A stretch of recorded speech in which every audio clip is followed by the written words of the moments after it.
যেই লোক অফিসারদের ঘাড়ের উপর বসে বসে কাজ নিয়ে চিল্লাচিল্লি করে সে আজ একদম নীরব। এমনকি তার ছায়া পর্যন্ত দেখা যাচ্ছে না। কাহিনীটা কি? কাজ ফেলে আশেপাশে উকি দিয়ে নিজের সহকারী অ্যানিকে খুঁজল রাজ্য। হারামজাদি কোথায় গিয়েছে আজকে? কোথাও দেখা যাচ্ছে না তাকে। মুহূর্তে এই অফিসকে রাজ্যের কাছে ভুতুড়ে ঠেকছে। ঘটনা কি ঘটেছে তা জানার জন্য কৌতূহলে দম আটকে আসছে তার। হঠাৎই পিয়ন ছেলেটা সকলের জন্য কফি নিয়ে এসে হাঁক ছেড়ে উঠল। এবারেও বেনজির আশফিকে না দেখে রাজ্য অবাকে চূড়ান্ত পর্যায়ে পৌঁছে গেল। কাজ ফেলে পিয়ন ছেলেটাকে হাতের ইশারায় ডেকে উঠল রাজ্য। ছেলেটি আশেপাশে তাকিয়ে রাজ্যের কাছে যেতে এসে ফিসফিস করে বলে উঠল, কি ব্যাপার সাদিক, তোমার চিফকে কোথাও দেখছি না? উনি কি অসুস্থ? পিয়ন সাদিক আশেপাশে তাকিয়ে ফাঁকা ঢোক গিলে ভয়ার্ত চোখে বলে উঠল, ম্যাডাম, চিফ কমান্ডারকে নাকি ঘুমের ভেতরে ভূত এসে হাত ভেঙে দিয়েছে। সাদিকের কথা শুনে রাজ্য কপাল কুঁচকে মুখে বিরক্তি ভাব নিয়ে বলে উঠল, দেখো সাদিক, এই মুহূর্তে তোমার সাথে ইয়ার্কি করার কোনো ইচ্ছে আমার নেই, তাই হেয়ালিপনা না করে সাফ সাফ উত্তর দাও। সাদিক অসহায় বদনে আবারও ঢোক চেপে মৃদু ভয়ার্ত কণ্ঠে বলে উঠল, আমি মোটেও ইয়ার্কি করছি না ম্যাডাম, ঘটনা সত্যি। শুধু হাত ভেঙে ক্ষান্ত হয়নি, আঙুলগুলো মটমট করে ভেঙে দিয়েছে। আর রাজ্য উদ্বিগ্ন হয়ে নিজের আঙ্গুল কামড়ে ধরে বলে উঠল, আর কি সাদিক? চিপের নাক ঘুষি মেরে লাল করে দিয়েছে। এই ঘটনা পুরো ডিপার্টমেন্ট জানে। অ্যানি ম্যাডাম সকালবেলা হসপিটাল চলে গিয়েছে। আপনি দেরিতে এসছেন তাই কিছু জানেন না। সাদিকের কাছে এমন আজগুবি ঘটনা শুনে নিজের ইউনিফর্ম না পাল্টে অফিস থেকে বেরিয়ে এলো রাজ্য। পার্কিং লটে এসে নিজের বাইক দ্রুত বের করে সাদিকের বলা হসপিটালের ঠিকানা অনুযায়ী ছুটে চলল। রাজ্য যখন হসপিটালে এসে পৌঁছায় তখন সকাল 9টা বেজে 15 মিনিট।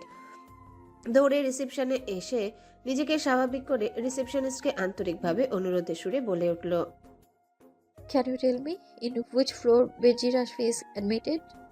ব্যস্ত রিসেপশনিস্ট মেয়েটি কম্পিউটারের দিকে দৃষ্টি রেখে নরম কণ্ঠে বলে উঠল, Yes, madam.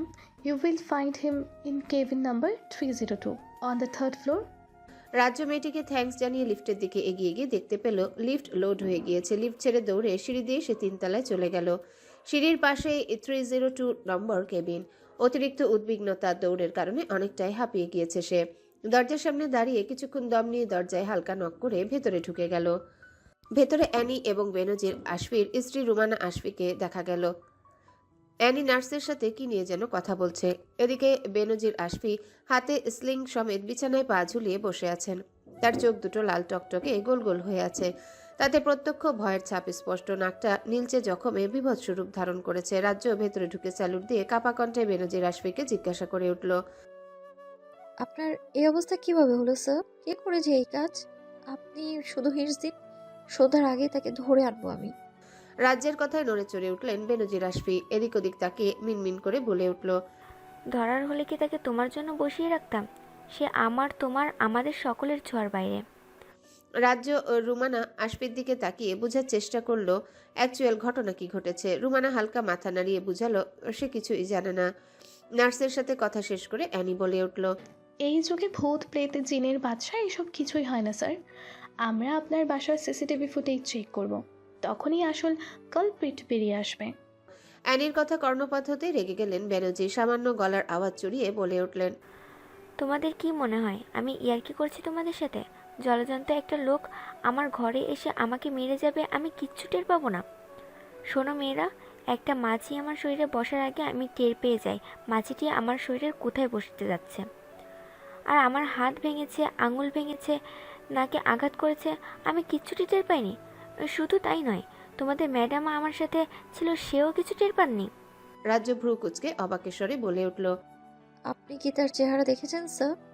রাজ্যের উপর মেজাজে তিরিক্ষির পারদ চটিয়ে বেনজির বলে উঠলেন, তোমাকে আমি কেন দেখতে পাচ্ছি না জানো? তুমি বেশি প্রশ্ন করো এই জন্য। তবুও যেহেতু প্রশ্ন করেছ, উত্তর দিচ্ছি। বলেই বেনজির তার স্ত্রীকে হাতের ইশারা দিলেন তাকে আধা শোয়া করতে। রুমানা বেডের হুইল ঘুরিয়ে মাথার দিকটা সামান্য উঁচু করতেই ধীরে হেলান দিলেন বেনজির। এরপর লম্বা শ্বাস নিয়ে বলে উঠলেন, আমি তাকে দেখেছি। সে আমাদের সকলের চাইতে অনেক লম্বা, পুরো সিলিং ছুঁয়ে যাবে। সাদা পাঞ্জাবি পরেছিল, ইয়া লম্বা দাড়ি, আর কি ভয়ানক কণ্ঠ। বলেই ভয়ে শিওরে উঠলেন বেনজির। রুমানা তার গায়ে হাত বুলিয়ে স্বাভাবিক করার চেষ্টা করলেন। অ্যানি গ্লাসে সামান্য পানি এগিয়ে দিল। একটু পানি খেয়ে নিন স্যার, ভালো লাগবে। বেনজির আশফি ঢকঢক করে পানি খেয়ে আবারও বলে উঠল, সে আমার দিকে একটা সুগন্ধিযুক্ত রুমাল এগিয়ে দিতেই আমি তার রাজ্যে চলে গেলাম। সে আমাকে অনেক হুঙ্কার দিয়েও ধমকি দিচ্ছে, সেগুলো আবার কাউকে বলতে নিষেধও করছে। তবুও তোমাদের প্রশ্নের কারণে আমাকে মুখ খুলতে হলো। আর একটাও প্রশ্ন করলে আমি তোমাদের দুজনকে ক্রস ফায়ারে রাখবো। তোমাদের কাউকে এখন আর আমার দেখতে ইচ্ছা করছে না। এখন তোমরা ডিউটিতে যাও, আমি ঘুমাবো, আমার কিছু ভালো লাগছে না। অ্যানি আর রাজ্য রুমানার দিকে অসহায় নজরে তাকাতে রুমানা নিরুপায় হয়ে বসে রইল। আর কোনো বাক্য বিনিময় না করে কেবিন থেকে বেরিয়ে এলো রাজ্য আর অ্যানি। বাইরে বের হতে হো হো করে হেসে উঠল অ্যানি। আর যাই বলিস, যেই করেছে এই কাজ বেশ করেছে, খুব বেড়েছিল, একদম উচিত শিক্ষা হয়েছে। অ্যানির হাসি দেখে অবাক হয়ে অ্যানির প্যানে তাকিয়ে রইল রাজ্য। অ্যানিকে কোনো মতে থামিয়ে ধীর কণ্ঠে বলে উঠল, আস্তে হাস, চারপাশে অনেক রোগী আছে। আর কারো বিপদে কেউ এভাবে হাসে? ওনার চেহারা দেখেছিস, ভয় কেমন ছিটিয়ে রয়েছে। রাজ্যের কথাকে পাত্তা না দিয়ে অ্যানি বলে উঠল, আরে বাদ দে তো, চল আজ তাড়াতাড়ি বাসায় ফিরবো। লাস্ট কবে দিনের বেলায় ঘুমিয়েছি সেটাই মনে নেই। আজ বাসায় গিয়ে লম্বা এক ঘুম দেব। হাহ, কতদিন পর আরাম পেতে যাচ্ছি। আমার মনে হচ্ছে তুই নিজের বিপদ নিজে ডেকে আনছিস যুবরাজ। যত যাই হোক, একজন সোয়াট কমান্ডারকে তোর এইভাবে মারা ঠিক হয়নি। কথাগুলো বলেই রায়াফ ল্যাপটপে নিজের কাজে ডুব দিল। সিগারেটে শুক টান দিয়ে যুবরাজ শূন্যে ধোয়া উড়ে স্মিত হাসল। মেয়েটির জন্য আমি হাজারবার বিপদে পড়তে রাজি আছি, তবুও সে খুশি থাকুক, এটাই আমার চাওয়া থাকবে সব সময়। একবার তোর পরিচয় যদি ওই কমান্ডার জানতে পারে, তোকে কোথায় লুটকে বেরোবে সেটা জানিস?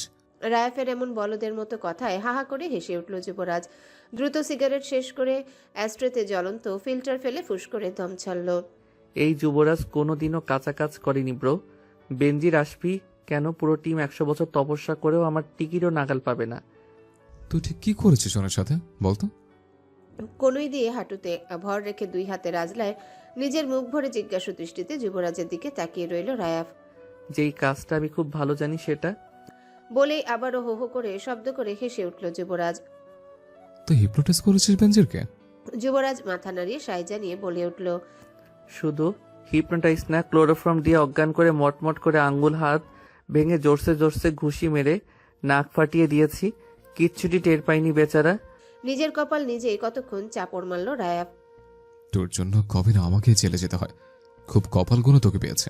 রায়াফের কথায় পাত্তা না দিয়ে কথার মোড় ঘোরালো যুবরাজ। বিষাদ জড়ানো কণ্ঠে শুধালো, মা কেমন আছে? ল্যাপটপ বন্ধ করে সোফা থেকে উঠে দাঁড়ালো রায়াফ। প্যান্টের পকেটে এক হাত গুজে অন্য হাত দিয়ে থুতনি চুলকাতে চুলকাতে বলে উঠল, এখন আপাতত ভালো আছে, বেশি স্ট্রেস নিয়ে ফেলেছিল বেচারে, এর জন্য প্যানিক অ্যাটাক এসেছিল। কিছুদিন বেড রেস্টে থাকলেই ঠিক হয়ে যাবে। অন্তত একবার হলেও তোর ওপারে যাওয়া উচিত। সাদাব শাহিনের বাড়িতে আমি আর কখনো যাব না। যখন তখন পুলিশ এনে আমাকে ধরিয়ে দিতে 1 মিনিটও ভাববে না উনি। কাল মাকে আমার অ্যাপয়েন্টমেন্টে আনার ব্যবস্থা করো। গম্ভীর কণ্ঠে কথাগুলো বলেই হনহন করে নিজের বেডরুমে গিয়ে দরজা আটকে দিল যুবরাজ। ড্রয়িং রুমে দাঁড়িয়ে থেকে রায়া ফুস করে শ্বাস ছেড়ে আবারও নিজের কাজে মন দিল। এখন তার একটাই কাজ, বেনজির আশফির বাড়ির সিসিটিভি হ্যাক করে রাতের ফুটেজগুলো ডিলিট করা। দুপুরের আগে রাজ্যকে বাড়ি ফিরতে দেখে খুশিতে ডগমগ হয়ে উঠলেন রাজ্যের বাবা রেজওয়ান চৌধুরী। কেবলই তিনি ড্রয়িং রুমে বসে বসে পত্রিকায় দেশের খবর পড়ছিলেন। মেয়েকে দেখে পত্রিকা ফেলে হাত বাড়িয়ে ডেকে উঠলেন, হায় বাবা, আমার পাশে এসে বস। অনেকদিন পর আজ এই সময় বাড়ি এলি। রাজ্য রেজওয়ান চৌধুরীর পাশে বসে নিজের পায়ের মোজা খুলতে খুলতে ক্লান্ত কণ্ঠে বলে উঠল, আর বলো না বাবা, কি সব ঘটনা ঘটছে দেশে। আমাদের চিফ কমান্ডারকে কে যেন মেরে হাত ভেঙে দিয়েছে। আর রাজ্যকে কথা শেষ করতে না দিয়ে থামিয়ে দিলেন রেজওয়ান চৌধুরী। এসব মারামারি খুনোখুনির গল্প আর শুনতে ইচ্ছে করে না রে বাবা। মিসেস তনুজা ট্রেতে করে চা নিয়ে এসে পাশে বসতে বসতে ফোড়ন কেটে বলে উঠলেন, তা তোমার কিসের গল্প শুনতে ইচ্ছে করে বলো তো? এবার যেন ভদ্রলোক একটু সুযোগ পেলেন। ট্রে থেকে চায়ের কাপ হাতে তুলে অল্প চুমুক দিয়ে বলে উঠলেন, রাজ্য, যা বলবো মন দিয়ে শুনবে। বয়স তোমার 25 পেরিয়ে 26-এ গিয়ে ঠেকতে চাইছে। তোমার বান্ধবীরা অলরেডি বাচ্চার মা হয়ে সংসার সামলাচ্ছে, অথচ আমি এক ব্যর্থ বাবা, এখনো তোমার বিয়েই দিতে পারলাম না। বিয়ের কথা শুনে নিজের জিনিসপত্র নিয়ে উঠে চলে যেতে চাইলেও রাজ্য ভদ্রলোক গম্ভীর কণ্ঠে খানিক তেজ ঢেলে বলে উঠলেন, তোমার এসব লুকোচুরি নাটক বহুত দেখেছি রাজ্য। যদি আমার সাথে ঝামেলা বাঁধাতে না চাও তাহলে ভালোই ভালো আজকে পাত্রের সাথে দেখা করতে যাবে, না হলে আমার থেকে খারাপ আর কেউ হবে না। কাদো কাদো মুখে খানিক উত্তেজিত রাগী কণ্ঠে রাজ্য বলে উঠল, চিনি না, জানি না এমন একটা ছেলেকে কিভাবে জীবনসঙ্গী করবো বাবা। তোমার মাকেও আমি জীবনে দেখিনি, একদম বাসর করে দেখেছি। সংসার হচ্ছে না, অসুখী হয়েছি আমরা। এসব ভেলকিবাজি বাদ দিয়ে বিকেলে কফি শপে দেখা করতে যাবে, ব্যাস। আর কোনো ফালতু কথা শুনতে চাই না। আচ্ছা বাবা, তার আগে বলো পাত্র দেখতে কি খুব সুন্দর?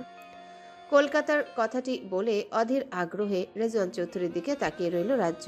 চায়ের কাপে শেষ চুমুক দিয়ে শব্দ করে কাপ পিরিচে রেখে রেজওয়ান চৌধুরী সোজা হয়ে আয়েশ করে বসলেন। এরপর একটা বিস্কুটে কামড় বসে চিবুতে চিবুতে বললেন, পাত্র আমি নিজেও দেখিনি। ছেলে আমার বন্ধুর ছেলে, লন্ডন সিটিজেনশিপ পাওয়া ছেলে। আমার বন্ধু সুভান শেখ বলেছে ছেলে নাকি তার মতোই হয়েছে। তুমি চিন্তা করো না, বন্ধু আমার ইয়ং বয়সে নায়কের মতো সুন্দর ছিল, তাহলে ছেলে কত হ্যান্ডসাম হবে একবার ভেবে দেখো। এতক্ষণ তনুজা চুপ থাকলেও এবার আর চুপ থাকতে পারলেন না। নিজের স্বামীর মুখে এসব আনাড়ি কথাবার্তা শুনে রাজ্যকে উদ্দেশ্য করে তিনি বলে উঠলেন, ছেলে সুন্দর অসুন্দর বুঝি না, দেখা হলেই তো আর বিয়ে হয়ে গেল না, তাই না? তোর পছন্দ না হলে আমরা জোর করে কখনই তোর বিয়ে দেব না মা। স্ত্রীর কথায় নিজের ইগোতে হোঁচট খেলেন রাশভারী রেজওয়ান চৌধুরী। গলা খাকড়ি দিয়ে তনুজার দিকে তাকিয়ে ধমক দিয়ে বলে উঠলেন, তুমি আবার বাড়তি কথা বলো কেন? ছেলে আলবাত সুন্দর হবে, না হলে আমার কান কেটে চিলকে দিয়ে দেব। রাজ্য বুঝতে পারলো তার বাবা মায়ের এখনই ঝগড়া লেগে যাবে, তাই সিচুয়েশন হ্যান্ডেল করতে বলে উঠল, ঠিক আছে আমি বিকেলে যাব, প্লিজ তোমরা ঝগড়া করো না। অন্যান্য দিনের তুলনায় আজকের বিকেলটা অদ্ভুত। এই ঝিরিঝিরি বৃষ্টি পড়ছে, তো এই বৃষ্টি থেমে বাতাসে দমক বয়ে চলেছে।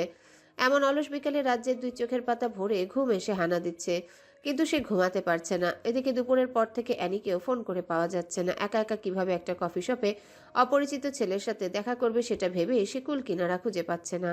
সব মিলিয়ে রাজ্য আরামের বদলে অশান্তিজনক এক বিকেল পার করছে। হঠাৎ খট করে দরজা খুলে ভেতরে প্রবেশ করলেন তনুজা চৌধুরী। রুমে এসে দেখতে পেলেন বিছানায় মাথা রেখে দালানে পা ঠেকিয়ে ইয়োগা স্টাইলে শুয়ে আছে রাজ্য। আলমারির দরজা খোলা, এলোমেলো করে কিছু ড্রেস বের করে রিডিং টেবিলের উপর ছড়িয়ে রাখা হয়েছে। মেয়ের এহেন অগোছালো অবস্থা দেখে কিছুটা বিরক্তি প্রকাশ করলেন মিসেস তনুজা। কি ব্যাপার, তুই এখন এভাবে শুয়ে আছিস? ওদিকে তোর বাবা সমানে বকবক করে যাচ্ছে। 6টার মধ্যে তোর ওখানে থাকার কথা, এখন বিকেল 5টা বাজতে চললো। রেডি কখন হবি আর যাবি বা কখন? একদম এই কথাগুলো বলে মেয়ের মনোভাব বোঝার চেষ্টা করলেন তনুজা। রাজ্য নিজের পোজে বহাল থেকে অসহায়ের মতো করে বলে উঠল, একটা ড্রেসও পরতে ইচ্ছে করছে না মা। এদিকে অ্যানিটাও ফোন তুলছে না, একা একা যেতে মন সায় দিচ্ছে না। তুমিও চলো না মা আমার সাথে। তনুজা ছড়িয়ে রাখা জামা কাপড়ে জহুরি নজর বুলাতে বুলাতে বলে উঠলেন, জীবনে কখনো দেখেছিস মেয়ের ব্লাইন্ড ডেটে মা গিয়েছে? তনুজার কথায় আশাহত হয়ে ধীরে ধীরে বিছানায় বাবু হয়ে আসন করে বসলো রাজ্য। এরপর মিনমিন করে বলে উঠল, পাত্র পছন্দ না হলে আমাকে কিন্তু কেউ বিয়ে দিতে পারবে না মা, আগেই বলে দিলাম। তুমি এখনো বসে বসে নিজের ক্যাসেট বাজিয়েই যাচ্ছ। এদিকে ছেলেটা কফি শপে বসে আছে, তোমার আর রেডি হতে হবে না, এভাবেই চলে যাও। বাজখায় গলায় কথাগুলো বলে চশমার উপর দিয়ে চোখ পাকিয়ে রাজ্যের দিকে তাকিয়ে রইলেন রেজন চৌধুরী। বাবার এমন অদ্ভুত রূপ দেখে বিড়ালের মতো বিছানা থেকে নেমে একটা ক্রপ টপ, লং স্কার্ট আর শ্রাগ নিয়ে ওয়াশরুমে ঢুকে পড়ল রাজ্য। ফ্রেশ হয়ে ড্রেস পাল্টে মুখে হালকা প্রসাধনী লাগিয়ে নিল রাজ্য। মেরুন রঙের ড্রেসের সাথে মিলিয়ে ছোট ইয়াররিং আর পেন্ডেন্ট পরে নিল। হাতে সিম্পল ব্রেসলেট পরে বড় বড় চোখের কিনারা ঘেঁষে মোটা করে কাজল লেপে দিল। সামান্য ব্লাশন টাচ করে ঠোঁটে ম্যাট লিপস্টিক লাগিয়ে কাঁধ পর্যন্ত চুলগুলো এক সাইডে সিতি করে ঘাড়ের দুই পাশে ছেড়ে দিল। নিজেকে ভালো করে খুঁটিয়ে আয়নায় দেখে ফুস করে লম্বা শ্বাস ছেড়ে ছোট হ্যান্ডব্যাগ নিয়ে রুমের বাইরে বেরিয়ে এলো। ড্রয়িং রুমে মিসেস তনুজা এবং রেজওয়ান চৌধুরী বসে বসে অপেক্ষা করছিলেন। রাজ্যকে দেখতে পেয়ে রেজওয়ান চৌধুরী উঠে দাঁড়ালেন। কণ্ঠে খানিক নম্রতা ঢেলে রাজ্যকে উদ্দেশ্য করে বলে উঠলেন, আমি কখনোই তোমার উপর আমার চাওয়া পাওয়া চাপিয়ে দেইনি। এই ছেলেকেই বিয়ে করতে হবে বিষয়টি এমন নয়। পাত্র পছন্দ না হলেও তার সাথে হাসি মুখে কথা শেষ করে বাড়িতে এসে আমাকে জানাবে। এমন কিছু করো না যাতে আমার বন্ধুর সামনে আমাকে ছোট হতে হয়। রাজ্য জানে তার বাবা কতটা নরম মনের মানুষ। তিনি উপরে যতটা শক্ত, ভেতরে ঠিক ততটাই নরম।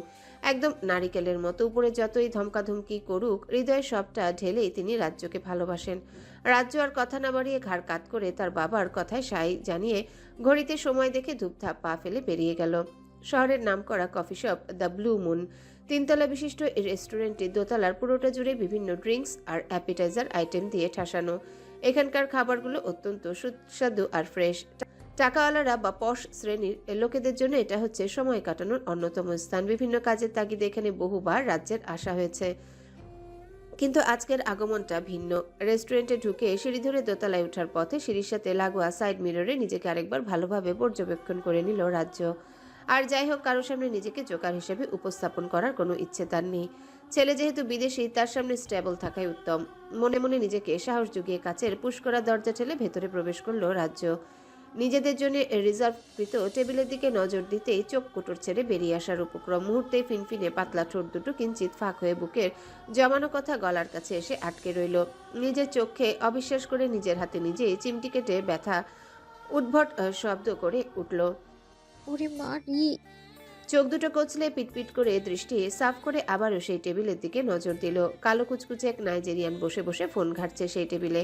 কালোর চোটে তার গাল দুটো চকচক করছে, সাথে টাক মাথাখানাও। সারা শরীর হাতড়ে 20 কেজির মাংস পাওয়া যাবে না, তার মধ্যে বড় বড় বাঁকানো গোফ। ছেলেটির এমন রূপে নিজের সেন্স হারালো রাজ্য। আশেপাশে তাকিয়ে খালি একটা টেবিল দেখতে পেয়ে কোনো মতে সেখানে গিয়ে বসে পড়ল। টেবিলের উপর রাখা ফুলদানির ফুল দিয়ে মুখ ঢেকে ছেলেটির দিকে নজর দিতেই দেখতে পেল ছেলেটি ইতিউতি তাকিমাকি করছে। ছেলেটির হলদেটে চোখ দেখে রাজ্য ভয়ে টেবিলের নিচে মাথা ঢুকিয়ে দিল। হঠাৎই একটা আননোন নাম্বার থেকে কল এসে রাজ্যের ফোনটি ভো ভো শব্দে কেঁপে উঠল। ফোনের সাথে সাথে ভয়ে রাজ্য কেঁপে উঠল। কোনো মতে ফোন সাইলেন্ট করে টেবিলের নিচে মাথা রেখেই ভাবতে লাগলো, ইয়া আল্লাহ, এই কোন মুসিবতে বাবা আমায় ফাঁসিয়ে দিল। তার সামনে গিয়ে 1 মিনিট সময় কাটানো আমার পক্ষে সম্ভব না। এখান থেকে বের হয়েই যদি ছেলেটাকে আমায় দেখে ফেলে তখন। রাজ্য যখন নিজের চিন্তা ভাবনায় মগ্ন, তখনই কেউ গমগমে ভরাট কণ্ঠে বলে উঠল, excuse me, I have book this table. এমন কঠিন পরিস্থিতিতে রক্তহিম করা কণ্ঠে কেঁপে উঠে টেবিলে বিছানো সাদা রঙের কাপড়টাকে খামচে ধরল রাজ্য, কিন্তু মাথা বের করলো না। ওপাশের ব্যক্তি এবার চটে গেল, দাঁতের দাঁত পিষে বলে উঠল, কি ব্যাপার, আপনি কি কানে শুনতে পান না নাকি কোনো ম্যানার্স জানেন না? আর এটা কি ধরনের বসার স্টাইল? নিজের ইজ্জতের এমন ফালুদা অবস্থা দেখে ধীরে ধীরে টেবিলের নিচ থেকে মাথা তুলল রাজ্য। টেবিলের নিচে ঝুঁকে থাকার কারণে তার সেট করা সিল্কি চুলগুলো এলোমেলো হয়ে সারা মুখে ভূতের মতো বিছিয়ে রয়েছে। রাজ্য কোনো মতে 2 হাতের সহিত চুলগুলো সরিয়ে মাথা একটু তুলে অনুনয়ে সুরে বলে উঠল, একটু কোঅপারেট করুন প্লিজ। সাংঘাতিক বিপদে পড়েছি। আপনার যা খুশি অর্ডার করে খেয়ে নিন, আমি বিল পে করে দেবো, প্রমিস। ওপাশের ব্যক্তি মুখের কথা বলার ভাষা হারালো যেন। যখন মেঘনা চাইতে বৃষ্টি এসে ধরা দেয়, তখন সেই সুখ লুকানোর জায়গায় বড্ড অভাব দেখা দেয়। লোকটি ধীর পায়ে রোবটের মতো রাজ্যের পাশে চুপটি করে দুম বসে গেল। রাজ্য মাথা তুলে দ্বিতীয় দফায় লোকটির দিকে তাকিয়ে থ্যাঙ্কস জানাতে গিয়ে শক্ট হয়ে গেল। আরে এ তো সেই দিনে সেই ঘুষি মেরে দেওয়া বদতমিজ ছেলেটা। নিজের চুল নিজেই খামচে ধরে রাজ্য বিড়বিড় করে বলে ওঠে, এত এত সারপ্রাইজ রাখা হয়েছে আজকে আমার জন্য। হায় আল্লাহ, সারপ্রাইজ দেখে কিনিতে অ্যাটাক এসে যাচ্ছে আমার। কোন পাপি শাস্তি এগুলো! নিজের শখের মানুষটি যখন কারো পাশে উপস্থিত থাকে, তখন তাকে ছুতে না পারার যে তীব্র নীলকষ্ট হৃদয়ে শেল হয়ে বিধে, এটা ভুক্তভোগী ছাড়া আর কেউ বুঝবে না। যুবরাজের ক্ষেত্রেও তাই হয়েছে। নিজের হাত মুঠি করে সামনের দাঁত দিয়ে কামড়ে ধরে নিজেকে কন্ট্রোল করে যাচ্ছে যুবরাজ। এই মানবীকে সে কখনো এত সুন্দর রূপে দেখেনি। সাজসজ্জাবিহীন সে স্বর্গের পরী, কিন্তু এখন তাকে পরীর রানী মনে হচ্ছে। যুবরাজের ইচ্ছে হচ্ছে এখন এই মেয়েকে শক্ত করে জড়িয়ে 1000 খানেক চুমু দিতে, কিন্তু সে অধিকার তার নেই। নিজেকে নিজেই হতভাগা ট্যাগ দিয়ে চুপচাপ বসে রইল। ফুলদানি সমেত নিজের মুখ ঢেকে উঠে দাঁড়ালো রাজ্য। আশেপাশে দৃষ্টি মেলে অতীব কৃষ্ণবর্ণ লোকটিকে খুঁজলো। কোথাও তাকে দেখতে না পেয়ে যখন স্বস্তির নিঃশ্বাস নিতে যাবে, অমনি দেখতে পেল লোকটি তাদের দিকে এগিয়ে আসছে। এই দৃশ্য দেখে হিতাহিত জ্ঞান হারিয়ে যুবরাজের কোলে মুখ লুকালো রাজ্য। বেচারা যুবরাজ থরথর করে কেঁপে উঠল। নিজেকে তার পাগল লাগছে, বেসামাল লাগছে। এমন কঠিন পরিস্থিতি তার জীবনে কোনোদিনও আসবে সে তার স্বপ্নেও ভাবেনি। নিজেকে বহুত শাসিয়ে ব্যর্থ হয়ে নিজের হাত পরম মমতায় রাজ্যের মাথায় রেখে চুলে বিলি কেটে উঠল যুবরাজ। কিছু সময় পার হতে রাজ্যর ফোনটি দ্বিতীয় দফায় ভো ভো করে কেঁপে উঠল। দ্রুত স্ক্রিনে চোখ বুলিয়ে নিজের বাবার নাম্বার দেখে কাপা কাপা হাতে ফোন রিসিভ করে হ্যালো বলতেই ওপাশ থেকে রাগী গর্জন ভেসে এলো। কি ব্যাপার রাজ্য? ছেলেটি সমানে তোমাকে ফোন দিয়ে যাচ্ছে, ফোনও তুলছো না, দেখাও করছো না, এ কি ফাজলামো? নিজের মুখের এলোমেলো হয়ে যাওয়া কথাগুলোকে কোনো রকমে গুছিয়ে রাজ্য মৃদু কণ্ঠে বলে উঠল। বাবা ছেলে কি উগান্ডা প্রবাসী? এক চরে সব দাঁতগুলো ফেলে দেবো ফাজিল মেয়ে। ছেলেটি 32 নম্বর টেবিলে বসে বসে অপেক্ষা করছে। 5 মিনিটের মধ্যে তুমি ওর কাছে না পৌঁছলে আমি ওখানে গিয়ে তোমার গাল লাল করে ফেলবো। কথাগুলো ও বলেই গজগজ করতে করতে খট করে ফোনের লাইন কেটে দিলেন রেজওয়ান চৌধুরী। ফোনে বলা কথাগুলো মনে মনে স্মরণ করে ভ্রু কুচকে পিছনের দিকে উকি দিল রাজ্য। এরপর জিভ কেটে নিজের মাথায় নিজেই গাঁটটা মেরে বলে উঠল। হ্যালো বন্ধুরা, পরবর্তী পার্ট খুব তাড়াতাড়ি আসবে, তো সবাই অপেক্ষায় থাকো। আর চ্যানেলটি যারা এখনো সাবস্ক্রাইব করোনি তারা পরবর্তী পার্ট দেখার জন্য চ্যানেলটি সাবস্ক্রাইব করে রেখো। ধন্যবাদ সবাইকে, আমাদের সাথেই থেকো।